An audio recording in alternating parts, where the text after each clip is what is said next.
5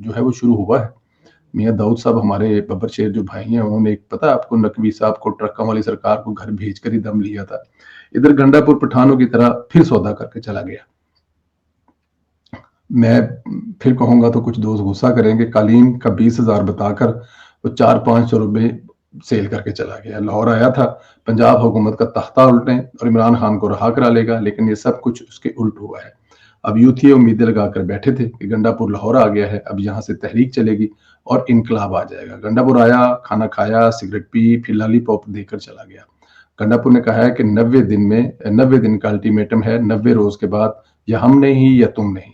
یعنی پھر وہی منہ کالا کہ فائر چلا کے چلا گیا. اور آپ ان کی عقل کا اندازہ کریں، ان کے اپنے صوبے میں سینٹ کے الیکشن چل رہے ہیں اور یہ لوگ پنجاب میں مطلب جو ہے منہ کے فائر کرنے آئے ہیں. اب دیکھیں یہ پنجاب میں یہ پتہ کیا ہے ان کا پرابلم کیا ہے. عمران خان کو چھڑوانا نہیں ہے اور جو ورکرز کا پریشر ہے، سوشل میڈیا کا جو پریشر ہے وہ یہ برداشت کر نہیں سکتے. تو اب ان کے پاس کوئی چوائس نہیں ہوتی، یہ کوئی نہ کوئی ایسا شو لگاتے ہیں. آج بھی انہوں نے شو لگانے کی کوشش کی اور اس شو کو آپ نے دیکھ لیا کہ جتنا شو انہوں نے اچھا لگایا، مطلب کہ یہ پنڈی سے نکلے ہیں 4-5 گھنٹے میں یہ لاہور پہنچ گئے. یہاں پہ آ کے انہوں نے تقریریں شروع کی ہیں اور کر کے چلے گئے. علی محمد خان نے کہا ہے کہ ہم ماضی کی طرح کوئی ایسی غلطی نہیں کریں گے اور کسی ایک جگہ پہ تعین نہیں کریں گے جہاں پر ہمارا جسے کہتے ہیں کہ وہ پٹکٹ ہو یا وہاں پر کوئی پروٹیسٹ کرے. ہم لوگ اپنے اپنے صوبے میں منہ سے فائر کریں گے اور اس کے بعد گھر چلے جائیں گے. دوسری طرف یوتھیوں کو اب انٹرنیشنل بیوقوف بنانے کا سلسلہ جاری ہے. ایک یوتھیا ویب سائٹ ہے جسے جبران الیاس خود ہی چلاتا ہے. فرنٹ پر انہوں نے ایک گورا رکھا ہوا ہے جس کے نام پر کھیلتے ہیں. ڈراپ سائٹ نامی ویب سائٹ سے انہوں نے دعویٰ کیا ہے کہ فیلڈ مارشل سے ملاقات میں ٹرمپ نے کہا کہ عمران خان کو رہا کرو. اب آپ اندازہ کریں کہ ملاقات کے ماہ بعد انہیں یہ سٹوری یاد آئی، عمران خان تو اب رہا، مطلب اس وقت آتی.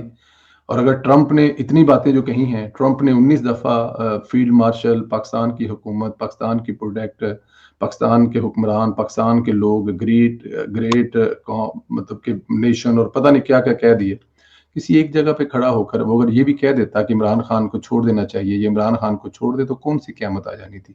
لیکن انہوں نے کبھی ابھی تک ایسا کہیں نہیں کہا اور مجھے آنے والے دنوں میں بھی ایسا لگتا نہیں ہے.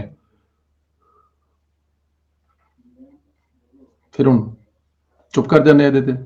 ٹرمپ کی کہے گا ٹرمپ؟ مجھے تو یہ سمجھ نہیں آتی کہ ٹرمپ جو ہے وہ کون سی ویب سائٹ کو یا کون سے بندے کو یا کس کو کہہ رہا ہے کہ عمران خان کو چھوڑ دو. ہم نے اس کے منہ سے تو نہیں سنا. لیکن یوتھیے جو ہے وہ ظاہر ہے ان کا کام ہے بیوقوف بنانا. اب دیکھیں یوتھیے جو ہیں 2 دن بڑا شور مچایا کہ عمران خان جڑے منڈے نے لندن تے ٹر پے نے، وہ مطلب پہنچ گئے نے، وہ آ گئے نے. پھر جب زیادہ پریشر پڑا، حکومت نے کہا سے آگے سے کہ جی گرفتار کر لیے جائیں گے، تو انہوں نے خان صاحب کے منڈوں کا جو ہے روٹ چینج کر دیا. اب انہوں نے کہا جی کہ یہ خان صاحب جو ہے کہ بچے جو ہیں وہ پہلے امریکہ جائیں گے، امریکہ جا کر وہاں پر یہ بہت سینئر لوگوں سے ملیں گے، بہت سینیٹر سے ملیں گے اور ان سے ملنے کے بعد ڈیفینیٹ وہاں پر لابنگ کریں گے.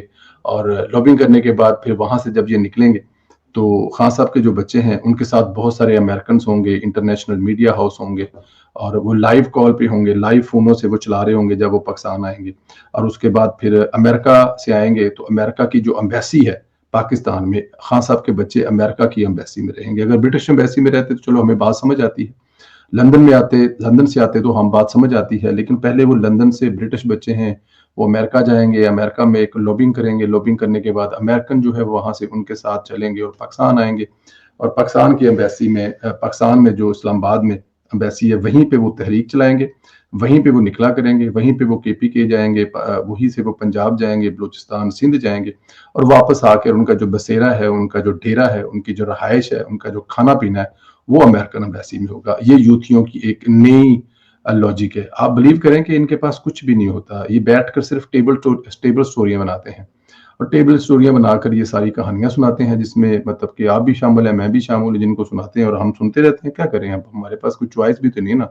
یوتھیوں بیچاروں کے پاس کوئی ایسی سالڈ خبر یا کوئی ایسی چیز تو بچی نہیں ہے. ملک ترقی کر رہا ہے، چیزیں بہتر ہو رہی ہیں، ہر گزرتے دن کے ساتھ بہتر ہو رہے ہیں. یہاں پر آ کے انویسٹمنٹ ہو رہی ہے، یہاں پر لوگ باہر سے آ کر جو ہے وہ انویسٹمنٹ کرنا چاہتے ہیں. کبھی وہ یہاں سے کچھ کمپنیاں بھگا دیتے ہیں یوتھیے، کبھی کو اور فلمیں چلا دیتے ہیں. لیکن ایسا ایسا جو ہے وہ کرنے کی کوشش کرتے رہیں گے، لیکن میرے خیال میں ایسا کچھ ہونے والا نہیں ہے۔ اللہ پاک آپ لوگوں کو اپنے حفظ و امان میں رکھے۔ انشاءاللہ تعالی صبح آپ کے ساتھ فریش جو ہے وہ حالات میں ملاقات ہوگی۔ ابھی تک کے لیے اتنا ہے، اس لیے خیال رکھیں اپنا۔ اللہ پاک آپ لوگوں کو صحت دے۔ ہماری ہمیشہ دعائیں آپ کے ساتھ ہے، سلامت رہیں، رائے کا اظہار ضرور کریں۔ انشاءاللہ تعالی دوپہر والے ویلوں میں ملاقات ہوگی آپ سے۔ خوش رہیں، سلامت رہیں۔ Thank you.